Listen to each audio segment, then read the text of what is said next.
Life Audio.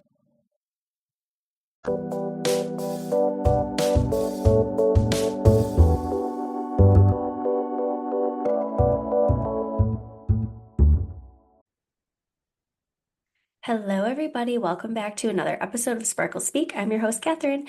Today we have on our very special guest, Tara Sun. She is the uplifting host of the popular women's podcast, Truth Talks with Tara. And she has also written a few books, one titled Surrender Your Story, and her newest book, Overbooked and Overwhelmed. That's the one we're going to be talking about today. She's a speaker and creative, and she is a wife, a mom. They live in Oregon, and her new book is so intriguing to me because she talks a lot about, just feeling overwhelmed and overbooked. And in her book, she talks about why cutting back isn't enough and there's a better way to beat burnout. She talks about how to live less distracted and more devoted and just living with more purpose and awake to what God's doing. She talks about how to go from being overbooked to unburdened and find margin in our lives. She talks about how quiet time isn't enough and we need to build a life that actually makes space for God. How to let go and let God in and remove clutter from our schedules and our souls. And she talks a lot about the rules of soul care, why it isn't selfish to seek out rest in our daily life. For some of us, personal finances aren't just personal. They include loved ones, neighbors, the communities we call home, and the causes we hold in our hearts. At Thrivent, planning your finances is bigger than just money. We help you put your plans into motion and faith into action so you can do more for the ones in your heart. Because sometimes all you need to make a difference is someone to help you make it happen. Thrivent, where money means more. Connect with us at thrivent.com. If you owe the IRS or state-backed taxes or have any unfiled tax returns, business or personal, call me now. 888-881-0790. This is Eric, CEO of Ultimate Tax Group. I have some good news I want to share with you. Us taxpayers can now take advantage of the IRS Fresh Start programs. My team of tax experts will help you resolve your case. We care and fight for our clients. We want you to take your freedom back today. Don't let the IRS take any aggressive actions against you. Call Ultimate Tax Group, 888-881-0790. We have a 5-star and A+ rating. Call now. We'll give you a complimentary $495 value from our direct IRS hotline. Let's call the IRS together to map out a strategy and resolve your case. Get the fresh start you deserve. 888-881-0790. 888-881-0790. Lives. I know you're going to love this conversation with Tara. So after a few words from our sponsors, please enjoy. Well, what inspired me to write Overbooked and Overwhelmed was from, I feel like a lot of smaller moments that added up to be a really big fallout in my life. I mean, this really started after I released my first book and life just got busier with work and ministry. But also around that time, I was pregnant and just about to have my first son. So I think that just kind of changed the game where I realized, wow, Lord, it's not just like my work and my life that's getting fuller. It's my hands taking care of a child and trying to keep up with the home and my husband and all the things. So it really came, and you'll see this when you read the book. Literally the first page talks about this moment. And I think we all as women can relate to this. I literally, Catherine, was weeping over the kitchen sink while I was scrubbing dishes. Like, I was having this breakdown where my husband was like, you need to go to bed. It's like midnight. And I said, I can't go to bed. And he's like, why? And I said, because if I don't finish the dishes, everything is going to fall apart. And that was so telling to me. And I think we can all feel that, where we react in certain ways, whether it's in how short we are with our people, or how exhausted or overstimulated we are, or the anxiety we feel. And it's usually a tell of what's going on in our souls. And so that was a moment for me where I'm like, well, I need to step back and evaluate, like, what is going on in my soul? Because it's not just about dishes, it's something deeper. And at that moment in my life had been the fullest it ever been. And it wasn't just with distractions, but it was also really good things. And so it inspired this message of like, okay, Lord, there are things in my life that I cannot like step away from. Like, I love my family and I love my ministry, and that's what you've called me to. But how am I supposed to steward that well while also keeping you at the center. So that's kind of a long-winded way of saying how this book was inspired. It really just came down from my breakdown, honestly. Yeah. And how did you pick up the pieces of that? Like, did you, after this breakdown, were you like, okay, I need to dig into this with the Lord to figure it out for myself? And then from that, you learned so many things that you were like, wow, I could write a book about this. Or how did that process kind of work out for you? Totally. Well, I would be lying if I said that the moment I realized I needed to do some soul work and, take my overwhelm and my just exhaustion to the Lord, that it was just instantaneous relief. But it wasn't, because that's not often how the Lord works. We know there's revivals, but often it's in just the everyday showing up and that faithfulness with God to start over again. And so really it was that where it's like, okay, Lord, we're going on this journey of what it looks like for me to live with more rhythm, to live at your pace. We talk about in the book what it looks like to walk at Jesus's pace and find freedom in having limitations and learning to cut out distractions and be present. But it was all just this day by day journey of getting back into the word, because I've grown up knowing Jesus. I've, been raised in the faith, and I'm grateful for that. But I think in a lot of ways, and I've shared this even in the first book that I wrote, that I think I took for granted a lot of God and the word and my relationship with him because I've known him for so long. And so it was just kind of going back to the basics too, right? Where like, you're like, okay, this is where I've kind of fallen off with the Lord. And it really wasn't until probably, I want to say maybe a year, 18 months, maybe a year and a half into having my first son before I got pregnant with my second, but kind of where I realized, okay, Lord, you've taught me a lot in this. My rhythms have changed. I've seen so much freedom in you. And that's kind of where the idea for the book started. But it wasn't like this instant thing. And I think that's a lot of where good messages that God uses, they come out of someone like really doing the work and putting in the work. And so Hmm. that was what it was for me. It was never like, oh, I'm going to do this, to write this book. It was the Lord was like, I'm going to do this in you first. And I'm going to show you where that relief comes from. So, Yeah, that is so relatable, honestly. And I do think, I think all of us in today's day and age are overbooked and busy and overwhelmed. I yeah. think that's Yeah. just that, and you'll probably touch on that too as we go on here, but like that's just how I feel. But then you add in other elements, like if you have a really like crazy job that requires a lot of you and you work a lot of hours, or Yeah. if you step into motherhood for the first time. I know for me, I have Right. three young kids, and that Yeah. was a huge altering life shift where all of a sudden I have been there like you, like washing the dishes, crying, like of just like, this is so much. I never have a minute to Mm. sit down, and I don't even know how to focus on Jesus anymore because I feel like I Yeah. don't have the time. But that's why I love, this topic that you're talking about. And I guess I am curious from you, like, since you mentioned that importance of kind of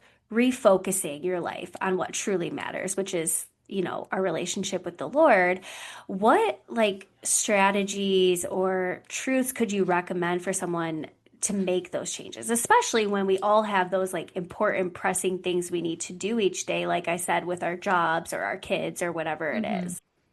Yeah, I've said this before in the book, and I'll say it here because there's a lot of nuance to this, because my life and my season is going to look different than yours or to those listening. Hmm. And so this isn't a message saying, like when you read this book, you're not going to be compelled to throw your phone away and move to the woods, unless God's calling you to do that. But there's a lot of nuance to life, and there's a lot of things that we need to show up to, and we've been blessed and given to show up to by God. And so this conversation about just like focusing in on what really matters comes back to figuring out where our heart first and foremost is. So I talk Mhm. about in one of the chapters that we got to identify what we are craving, really. And so I'll give you an example. In my most overwhelmed and anxious and overstimulated and just like, I call it soul distracted, when I just wasn't keeping Jesus first. There were the periods of my life where I was craving comfort, I was craving rest, I was craving peace, all these things. So all these right things, but what I was going to fulfill those were the wrong things, right?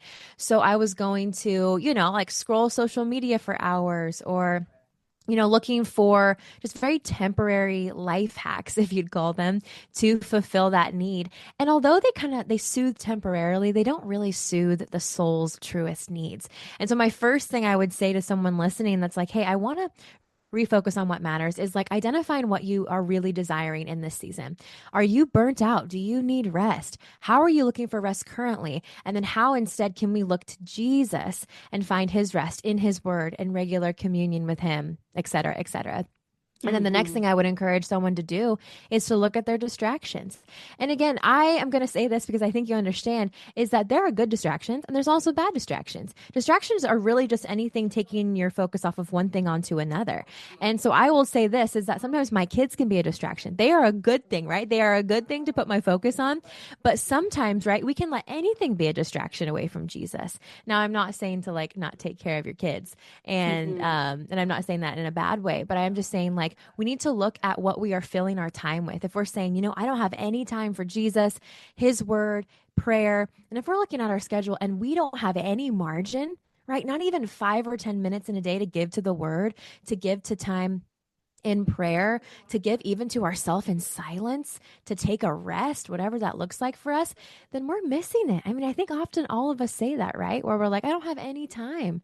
But then it's like, let's take a good, honest look at what we are filling our time with and realize that a lot of things in life aren't that urgent. That's something, Catherine, that I've learned is that sometimes I look at my kitchen sink or my laundry and I think, oh my gosh, this is absolutely urgent. If I don't get it done within the next hour or, before I go to bed, then everything is going to fall apart, like I said.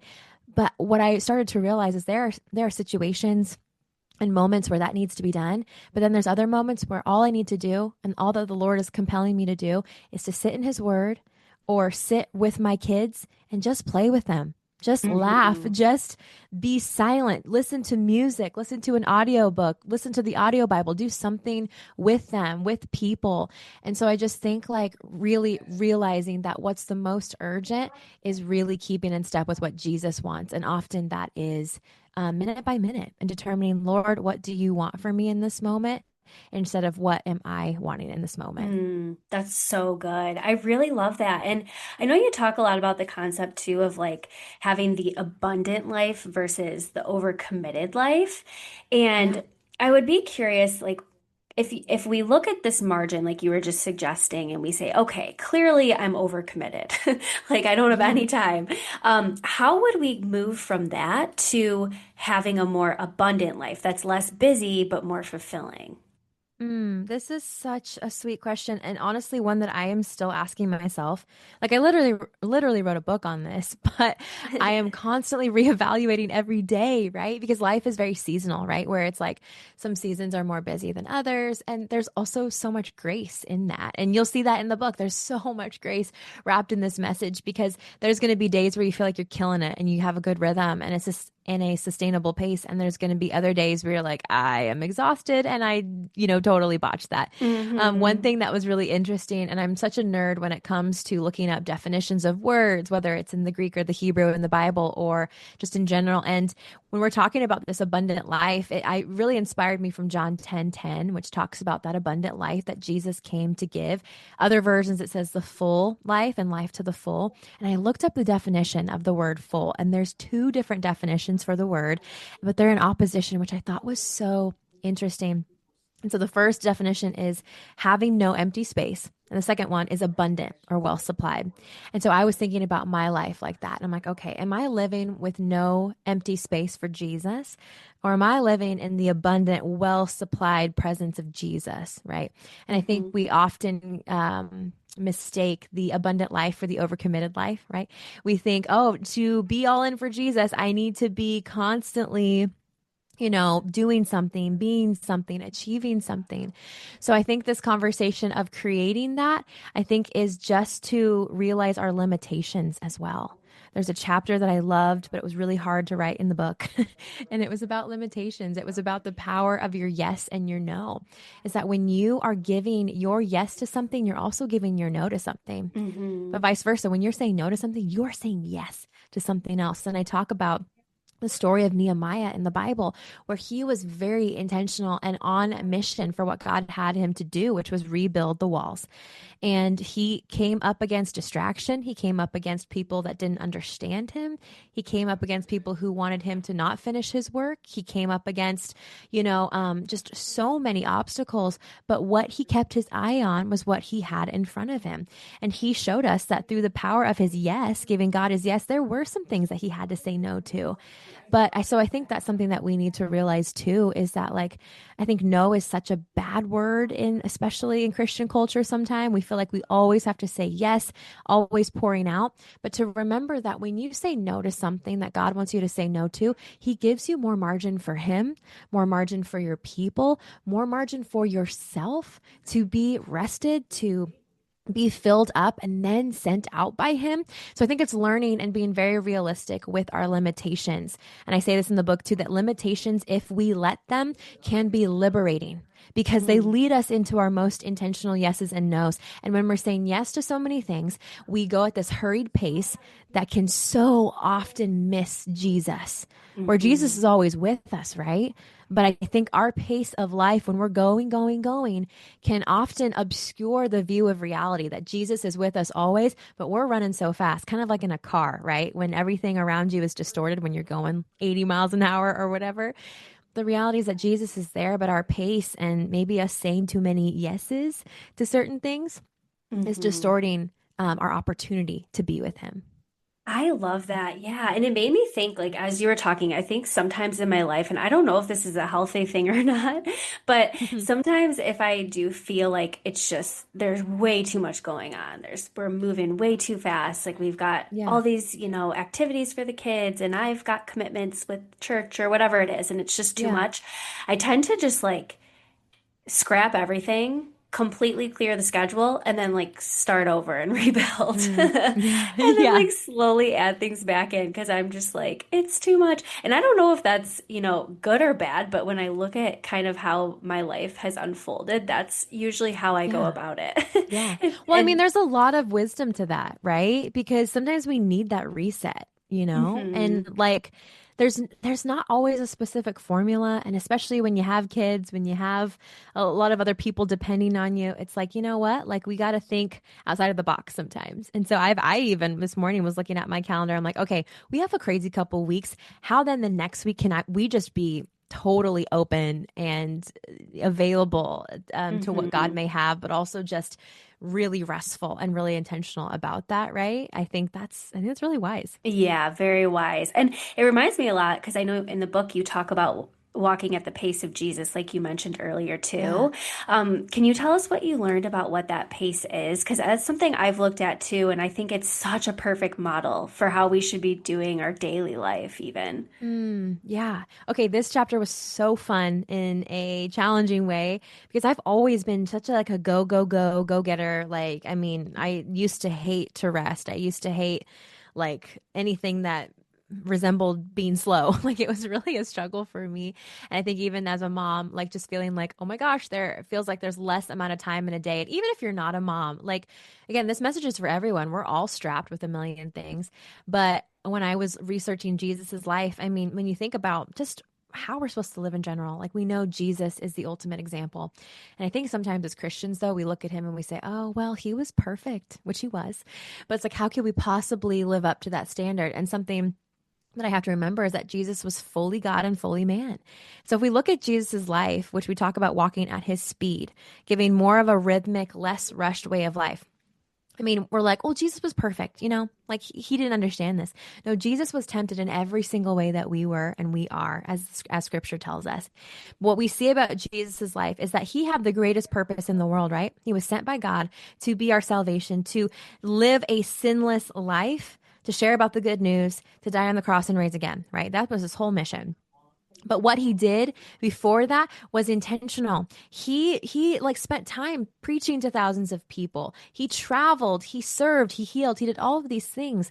But what we see in his life is that he regularly spent time with his Father. And he made space to rest, not just physically like sleep, but to rest in community, to dine and dance and be with people in friendship. That's another way of resting, living at a more sustainable pace.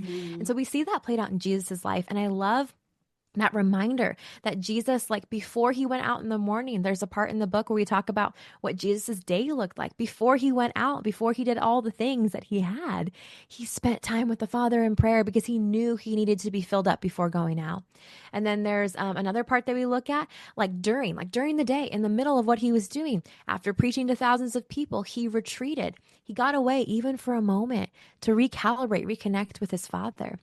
And then we Hmm. see another instance at the end of the day that he did the same thing. So I love Jesus' example of what that looks like to live at a more sustainable pace. And I think a big part of this conversation, too, that I'll add on at the end here, Catherine, is that this whole part about living less rushed and having a more sustainable rhythm to life is important because when we are overwhelmed, we tend to be at that place because we have overbooked, meaning we have been running at a unsustainable pace for too long, and we come to a point of burnout. And I think a lot of us can Yes. relate to that, right? Whether it's physical, or whether it's spiritual. I had the craziest, deepest spiritual burnout a few years ago. That kind of inspired this book as well, where I had done so many things. I'm like, Lord, I'm doing all these things in your name. But he's like, you're not doing them with me, right? And Hmm. that's when I just got so spiritually burnt out. And then your mental space gets so fried. And then where's the time for Jesus? And so I just want to say too to that person listening thinking, I can't slow down. Here's the beauty of this is that none of us want to be burnt out. None of us really want to live this frazzled, frantic life, right?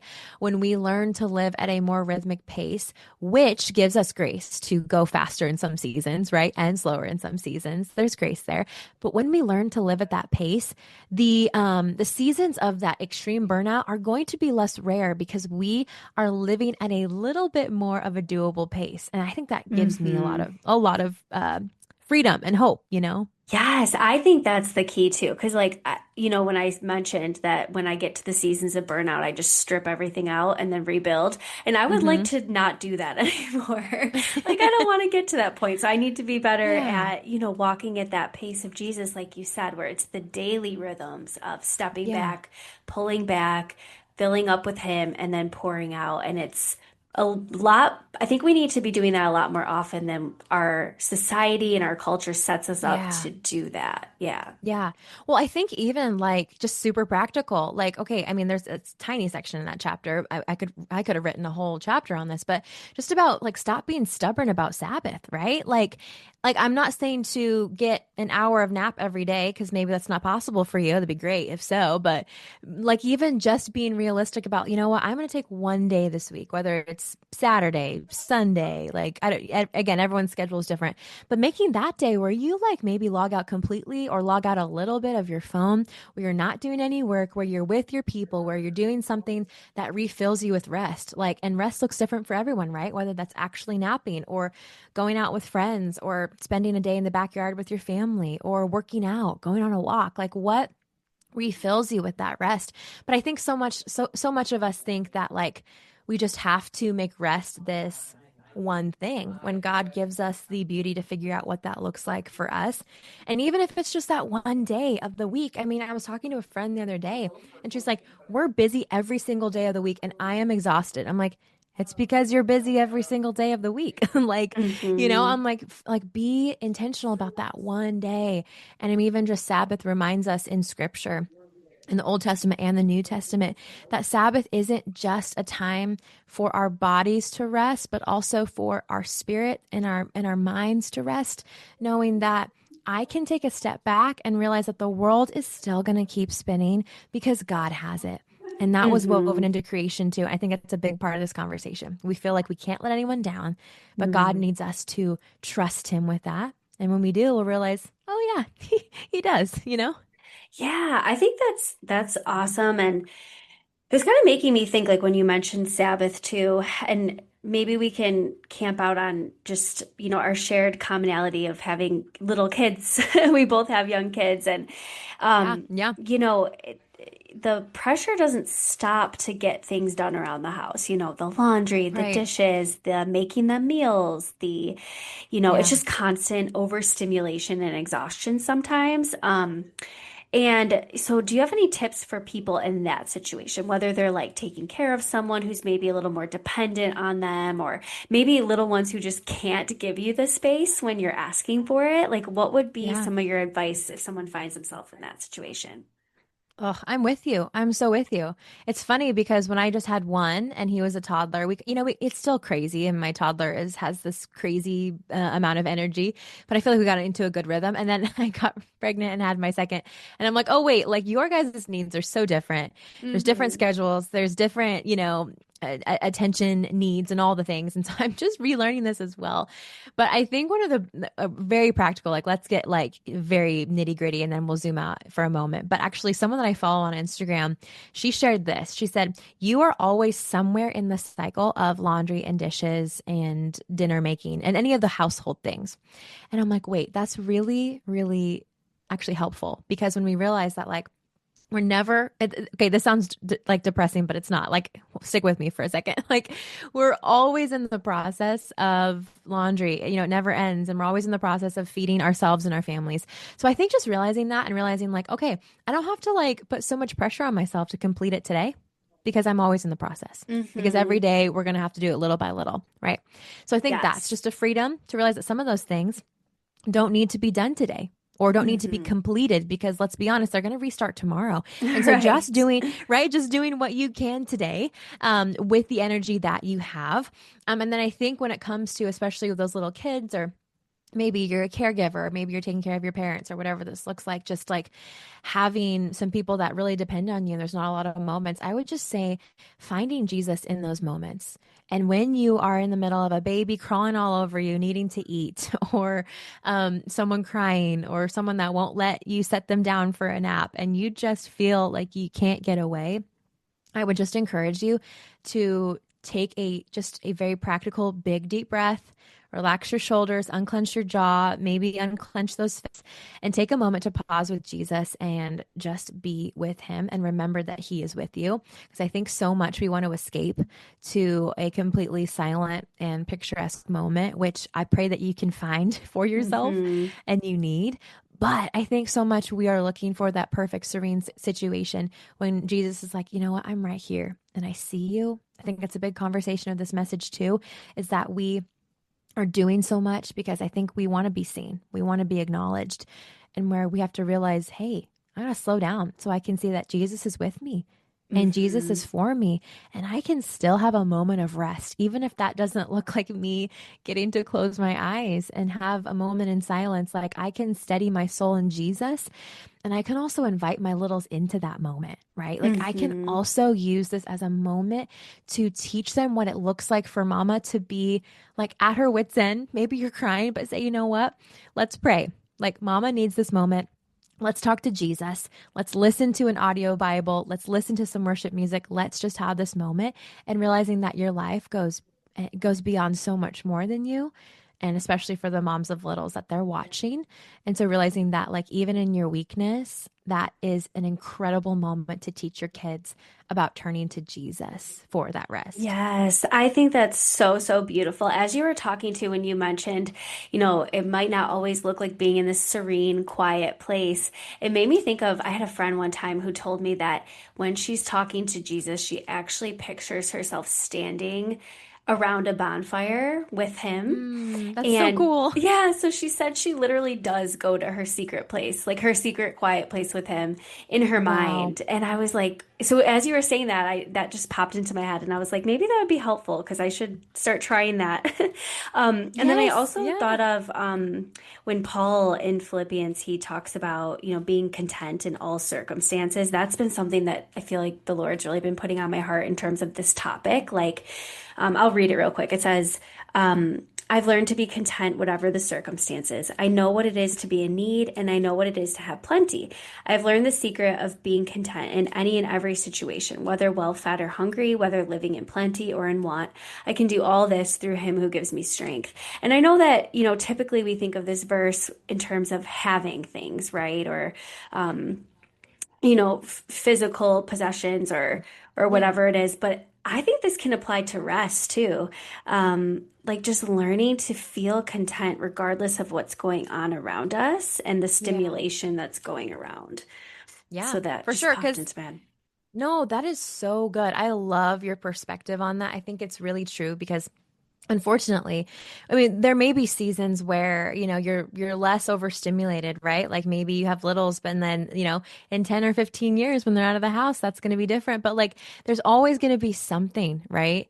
And there's always going to be something that's pulling our attention and overstimulating us. I mean, I can even tell you a few things that my mom has been going through, right? And she doesn't have kids at home anymore. Like we're Hmm. always dealing with this. But the fact of the matter is that Jesus is like, you know what? This longing that you have for my unhindered presence, for complete rest, for maybe even silence and just relief, I ingrained that in you from the moment you were born to Hmm. desire that and to receive that in eternity. But for now, while we kind of wait in this in between, we can still have little glimpses of that, right?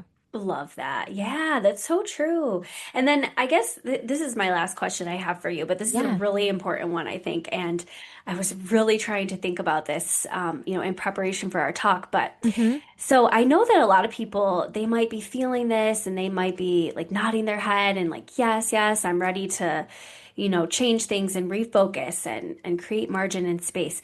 But then there might be that feeling that creeps in of guilt or shame of like, oh, but look how distracted I've been for years. And now I feel so, you know, um, broken or upset that I didn't create that space for the Lord, or look at the negative impacts that that had on, myself or my family or whatever it might be. So, Yeah. how would you suggest someone would deal with that shame that might come up from, just feeling those things after they realize that they've misplaced their priorities?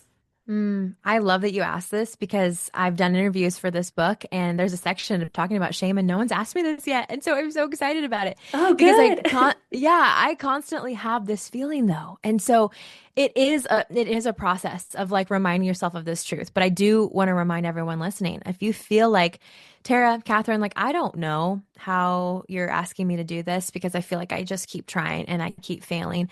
One thing that I need you to remember, and I quote this, Jenny Allen writes this in one of her books, that the devil is a determined little, I think she said, or the enemy is a determined little devil, and he wants to keep us distracted. Yeah. He wants to keep us stuck in shame from our past and say, you can't change it. You've been doing it for the same way for too long. Or the devil also likes to use the fact that culture lives constantly overbooked and constantly overwhelmed. He likes to use culture as a measuring stick and saying, well, this is just the culture you live in. Just might as well Hmm. accept it. But we know that shame does not win the game because Jesus has already done that for us. And so I Hmm. think I would love for someone listening to remember that every single day is a new day. I mean, you've heard the verse, or maybe you haven't, but there's a verse in scripture that talks about how Jesus's mercies are new every single morning. And that means that you can try your best, right? Just give what you have. And I say in the book, even if that's stumbling to Jesus, even if that's dragging your exhausted body to his feet, or whether you're full of energy, whatever you have, bringing that to him that day and then starting over the next day. And that might sound exhausting to someone, but I think the beauty in that is knowing that there are mercies and there is strength anew for you the next day. And Jesus knows your frailties. Jesus knows my weaknesses. He knows our insufficiencies. And yet he still is committed to us. Like he is still faithful to us. And there's also a part in the book where we talk about the faithfulness of God and that we need to realize that like we can be faithful to God, meaning we can do this thing, right? We can live more rhythmic with Jesus and less rushed and more overwhelmed by his love and less overwhelmed by the world because he's first faithful to us. Because I would Hmm. not want to live a life with someone if I didn't know that they weren't committed to me. And so Hmm. Jesus is ultimately committed to you. And I think that helps also erase the shame, that Jesus sees me, he died for me, all of me, and he still is with me. I love that. Yeah. And no pain is ever wasted either. Like if, That's someone good. listening to this is like, oh man, I was distracted for 50 years and, they're feeling like the guilt of that. Just know that like the Lord will use it. Like he Absolutely. takes our brokenness, our mistakes, our past failures, and he makes it worth it. Like he not Yeah. worth it, but like he makes it Yeah. beautiful and brings something good from it. So Yeah. maybe now your passion, you know, with your battle scar of distraction, now your passion is to speak into other people on how they can live more distraction free and committed to the Lord and Exactly. help them with that. Like that can be the way you contribute to someone else's spiritual walk. So there's always a Mm, purpose in all mistakes and all pain. And I love that about the Lord. so Like it good. just makes it just, yeah, that shame can just go away because there's no Yep. place for it in the kingdom of God. Yeah. And you might have to battle it every single day, but the truth is like there's a lot of battles we have to wage as a Christian, but knowing that the battle is ours, that the battle is Jesus's because, Hmm. he completed that on the cross for us. And so we might have to battle, but we know that we have the victory, right? And so it may feel Yeah. exhausting, but it's like, hey, that victory's already won, right? And the devil doesn't win. So we have some hope when we're putting up that fight. Absolutely. I have one final question for you. And this is something Yeah. we ask a lot of our guests, but I would love to know how did you, and I know this is probably could be a long story, so you can sum it up the best you Yes. can, Okay. but how did you first come to know Jesus? I love to hear how, people first started identifying themselves as a Christ follower because it looks so different for Yeah. everybody. So just like a short version of that, what did that look like for you? Absolutely. Well, I mean, okay, I'll keep it brief, but I will intro with this. I saw an Instagram reel the other day where someone was saying, there's no such thing as a boring testimony. And I used to think that about my Mm. life, where I'm like, well, I've just known Jesus my whole life. And they're like, that's not boring. Like, what a blessing. So my story is that I was adopted when I was 6 months old from Korea. My parents adopted my brother and I. We're not blood siblings, but my brother and I from Korea when we were both really young. And because of that, I haven't known any different, but I was adopted into an incredible family of God and incredible parents who raised my brother and I in Jesus in real, true relationship with him. And so I was introduced to Jesus through my parents and through our local church. And I remember when I was like 4 for the first time, reading this little book with them called Steps to Jesus and accepting Jesus into my life. But I think I touched on this briefly that there's a lot of my life that I kind of took it for granted. But really, when I was probably like in middle school, like maybe 12 or 13, was when I really was like what I call I made my faith my own, right? Hmm. And I realized, this isn't just like riding on the coattails of my parents' faith or going to church because my parents drive me there. I want to know Jesus because I want to know Jesus. So that's the short version of that. You know what, I do love that. And it is so interesting to me because I have met people who, like you, have known Jesus from a young age and they say, like, my story's so boring or like there's nothing. And I'm Yeah. like, no, that is the coolest thing. Like, literally, that is what I desire for everybody. And so when you Yeah. hear someone who actually does have that story, you're like, wow, that's possible.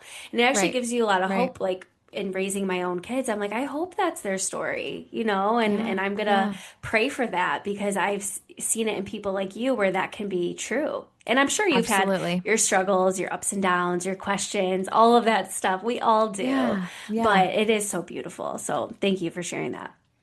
Of course. All right. Well, Tara, this has been absolutely wonderful. I hope everybody buys this book and reads it. And I know it's, definitely changing. It's meeting me right where I'm at and changing some things that Mm. I'm going to be doing. So I appreciate you and I appreciate you taking the time to write about it and then share it with our listeners. So thank you. Oh, thank you, Catherine. All right, everyone. Thank you so much for tuning into this week's episode of Sparkle Speak. As always, don't forget to rate, subscribe, share with people you think might like this. Thank you to our sponsors at Life Audio. You can go to lifeaudio.com to find more podcasts just like this one, and we will see you next time.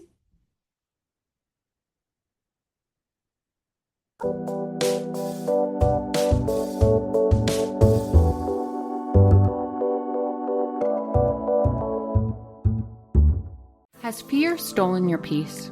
I'm Jennifer Slattery, lead host of the Faith Over Fear podcast, helping you fight your fears and grow your faith. Subscribe at lifeaudio.com.